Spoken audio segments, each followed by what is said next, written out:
ନାରାୟଣପୁର ବୋଲି ଗୋଟେ ସୁନ୍ଦର ଗାଁଟିଏ ଥିଲା। ସେଠାରେ ରହୁଥିଲା ଶାନ୍ତି ମାଉସୀ। କିନ୍ତୁ ଶାନ୍ତି ମାଉସୀ ଗାଁରେ କମ୍ ରହେ ତାର ଝିଅ ଘରେ। ସେ ସହରରୁ ତା ଝିଅ ଘରୁ ଗାଁକୁ ଫେରୁଥାଏ। ଏତିକି ସମୟରେ ସେଠାରେ ଧାଇଁ ଧାଇଁ ଯାଇ ପହଞ୍ଚେ ବାସୁ, ଯିଏକି ଗାଁର ଗୋଟିଏ ଲୋକ ଏବଂ ତା ପାଖକୁ ଯାଇ ତାକୁ କହେ, ଶାନ୍ତି ମାଉସୀ ମୁଁ କଣ କହୁଥିଲି କି ବେଗଟା ଦଉନ, ମୁଁ ଘରେ ନେଇ ଚୋଇଦେବି। ସହରରୁ ତ ଆସିଛେ ହାଲିଆ ହେଇକି, ସବୁବେଳେ ତ ଝିଅ ଘରେ ଯାଇ ରହୁଛ, ଦିଅ ସେ ବେଗଟା ନେଇ ମୁଁ ଘରେ ଥୋଇଦେବି। ଆଉ ତମେ ଧୀରେ ଧୀରେ ପଛରେ ପଛରେ ଆରାମରେ ଆସ। ହଁ ରେ ବାପା, ନେ ନେ, ମୋ ଅଣ୍ଟା ବି ବହୁତ କାଟୁଛି। ବେଗଟା ଟିକେ ନେଇଦେଲୁ, ଯା ମୋ ସୁନାଟା ବା ନେଇଦେ। ଆରେ ମାଉସୀ ମୁଁ କଣ କହୁଥିଲି କି ବେଗଟା ସିନା ନେଇଦେଇ, ହେଲେ ମୋ ଖର୍ଚ୍ଚ ଟିକେ କଣ ଖାଇବାକୁ ଦବ, ଆଉ ଟଙ୍କା 50 ଦବ। ଆଉ ଏଇଟା ତ ମୋର ଗୋଟେ ଖୁସି। ଆଉ ତ ବୁଦ୍ଧି ଚୁଲିରେ ପଡୁରେ ବାପା, ଥାଉ। ଏତିକି ପରେ ବାସୁ ସେଠାରୁ ଚାଲି ଆସେ ରଘୁ କାକା ପାଖକୁ ଏବଂ ରଘୁ କାକା ଥିଲେ ତାର ଭଲ ସମ୍ପର୍କ। ସେଥିପାଇଁ ରଘୁ କାକା ପାଖକୁ ଯାଇ କହେ, ଏ ରଘୁ କାକା, କଣ ଭଲ ଅଛ? ଆସ ରାଇଟ୍ ନା, ଆସ। ମୁଁ କଣ କହୁଥିଲି କି ମୁଁ ତ ସବୁବେଳେ କହେ, ଆଉ କଣ କରିବା, କିଛି ତ ବିକଳ୍ପ ନାହିଁ। ଆଉ ଶୁଣ ଶୁଣ, ମୁଁ କଣ କହୁଥିଲି କି ଆଉ ତମ ଗାଡ଼ିଟା ଚାବିଟା ଟିକେ ଦିଅ, ପୋଛାପୋଛି କରିଦେବି, ଆଉ ସଫାସୁତୁରା କରିକି ଟିକେ ଗାଡ଼ିଟା ଚେକ୍ ଚାକ୍ କରି ଆଣି ଦେଇଦେବି। ଆଉ ମତେ ତ ସବୁ ଜଣା, ତମେ କଣ ଜାଣିନ କି, ମୁଁ ବା ସବୁଥିରେ ଧୁରନ୍ଧର।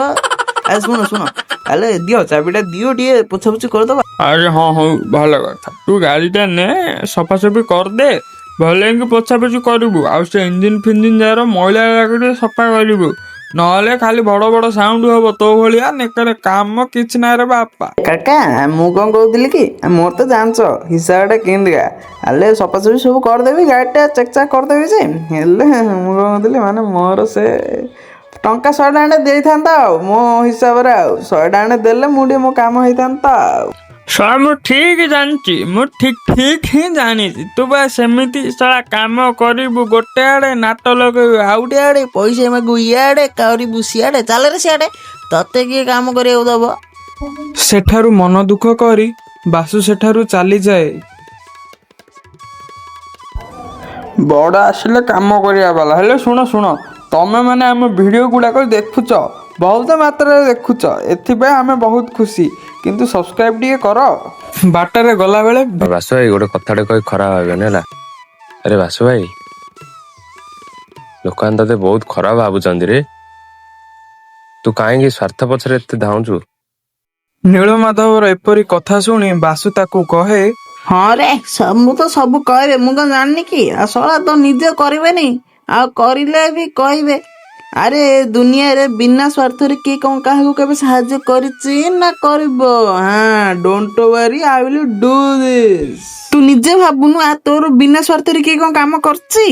ଆରେ ନାଇଁ ନାଇଁ, ସେମିତି ନାଇଁ, ତୁ ଏଇଟା ଭୁଲ ଭାବୁଛୁ। ଯୋଉମାନେ ଭଲ କାମ କରନ୍ତି ନା, ସେମାନେ କେବେ ବି ନିଜ ସ୍ୱାର୍ଥ ଦେଖନ୍ତିନି। ଆରେ ଯା ଯା, ମୁଁ ତୋ ଭଳିଆ କେତେ ଲୋକ ଦେଖିଛି, ଜ୍ଞାନ ଦେବାକୁ ଧାଇଁ ଆଇବ, ଶଳେ କାମ କଲାବେଳୁ କିଛି କରୁନଥିବ, ଜ୍ଞାନ ଦେଇ ଆସିବ। ଚାଲରେ ଚା ଚା, ଶଳେ ସ୍ୱାର୍ଥ ଦେଖିବି, ଯା ଯା, ଛାଡ ଯା। କିଛି ସମୟ ପରେ ରାଜୁର ମା ଘରକୁ ଯାଉଥାଏ, ତା ଅଣ୍ଟାଟି ଲଇଁ ଯାଉଥାଏ। ସେତିକି ବେଳେ ତା ଗୋଡ଼ଟି ଖସିଗଲା। ମୋ ଅଣ୍ଟା ପଡ଼ିଗଲି ଲୋ ବାପା।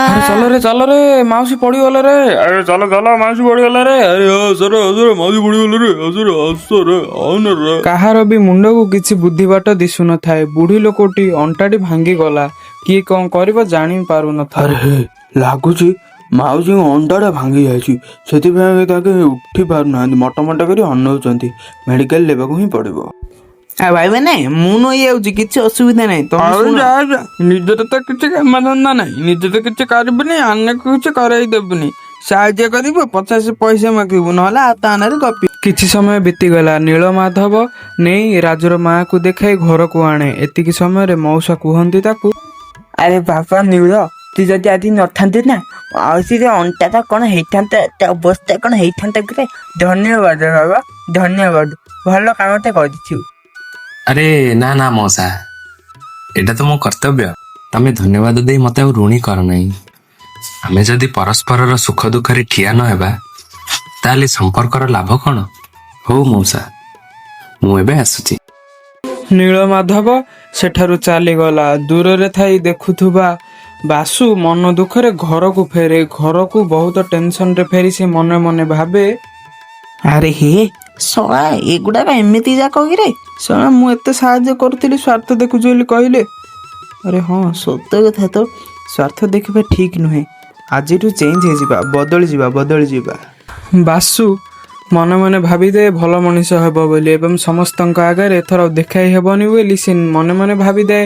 ଏବଂ ସେତିକି ସମୟରେ ସେ ଭେଟିଯାଏ ରଘୁ କାକାଙ୍କୁ ଏବଂ ରଘୁ କାକା ତ ନିଜର ଲୋକ, ସେଥିପାଇଁ ସେ ପାଖକୁ ଯାଇ ରଘୁ କାକାକୁ କହେ, ଏ ରଘୁ ଭାଇ ଶୁଣ, ଏଥର ଗାଡ଼ି ଚାବିଟା ଦିଅ, ପୋଛାପୋଛି କରିକି ଆଣିକି ତମ ପାଖରେ ଦେଇଦେବି। ନା ମୁଁ ଟଙ୍କାଟେ ନେବି ନା ଟଙ୍କାଟେ ଦେବି। ଆଉ ତମ ବିଷୟରେ ରାମୁ କାକାଙ୍କୁ କି ରଘୁ କାକାଙ୍କୁ କି କାହା ବିଷୟରେ କାହାକୁ ବି କିଛି ଆଉ କହିବିନି। ମୁଁ ଏଥର ଗୋଟେ ସୁନା ମୁଣ୍ଡା, ମାନେ କାହାକୁ କିଛି କହିବିନି କି କାହାର କିଛି ଖାଇବିନି। ନା ତମର ନେବି ନା ମୋର ନେବି। ମାତ୍ର ମୋ dialogue, don't worry I will do this.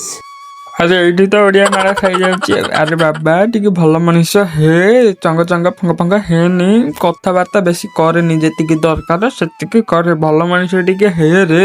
ଆରେ କାକା ଦିଅ ଚାବିଟା ଦିଅ, କିଛି ଅସୁବିଧା ହବନି ଏଥର ହେଲା। ମୁଁ ଧୀରେ ଧୀରେ ସୁଧୁରିବି ହେଲା, କିଛି ଅସୁବିଧା ନାହିଁ ହେଲା। ଶୁଣ ଚାବିଟା ଦିଅ, ମୁଁ ସବୁ କାମ କରିକି ଆସୁଛି, ଆସିଲେ କଥା ହବା ହେଲା। ଶୁଣେ ତତେ ଆଜି ଲାଷ୍ଟ କହୁଛି, ଆଉ କହିବିନି ହେଲା। ଛୋଟ ପିଲାଙ୍କ ପରିକା ତତେ ଆଉ ବୁଝେଇବାକୁ ଆମେ ମାନେ ଆଉ ନଥିବୁ ରେ ହେଲା। ଆଜିଠୁ ଶପଥ ନେଇଯା, କାହାକୁ ତା ବିଷୟରେ କିଛି କହିବୁନି କି ଖରାପ ଚିନ୍ତାଧାରା ଆଣିବୁନି କି ସ୍ୱାର୍ଥ ନିଜର କେବେ ଦେଖିବୁନି। ଆରେ ସାଙ୍ଗମାନେ ଦେଖିଲ ତ, ଏ ବାସୁ ମଧ୍ୟ ଭଲ ପିଲାଟେ ହେଇଗଲା। ଆଉ ତମେ ମାନେ କୋଉଠି ଅଛ ବା?